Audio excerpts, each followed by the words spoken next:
নমস্কার, কেমন আছেন সবাই? দেখুন, আজ কালকে ছিল রবিবার, ছাদে গেছিলাম কাপড় জামা মেলতে। দেখি গোলাপ গাছে আগে দেখেছিলাম অনেক কুঁড়ি এসছে, কত ফুল হয়েছে গোলাপ গাছে।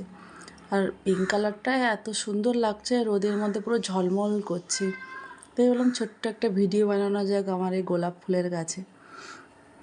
দেখো, এটা লাল, এটা হচ্ছে অল্প অল্প। আর এগুলো পিটুনিয়া, শীতে পিটুনিয়া ফুল প্রচুর হয়। হ্যাঁ, ব্যালকনিতেও হয়েছে, উপরে ছাদেও হয়েছে আমাদের। পিটুনিয়া ফুলগুলো সাদা আর লাল সাদা একটা কম্বিনেশন হয়েছে। এখন অব্দি ডালিয়াগুলো ফোটেনি। আর এটা একটা কি ফুল গাছ ঠিক জানি না, মাসিমাকে নামও জিজ্ঞেস করলাম।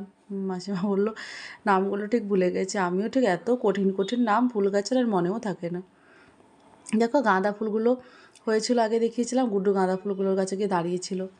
গাঁদা ফুলগুলো তুলে ঠাকুরকেও দিয়েছিল মাসিমা, ঠাকুরকেও দিয়েছিলাম আমি। গাছে আমাদের মানে এত সুন্দর ফুল হয়, আর এত ফুল হয় কি বলবো।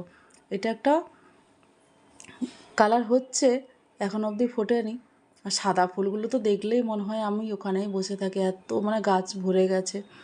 আর ছাদে রোদ্দুর দিনের আলোতে গাছগুলো এত সুন্দর লাগে দেখতে, কি বলবো আর। তা তোমাদের কেমন লাগছে আমাদের কাছে ফুলগুলো বা ফুল গাছগুলো দেখে ছাদে? এটা একটা হালকা অরেঞ্জ কালার, আর ওটা হালকা মেরুন কালার হবে, হয়নি। এটা একটা পিটুনিয়ার কালারটা দেখো কি সুন্দর না, এটা দেখো সাদা রঙ।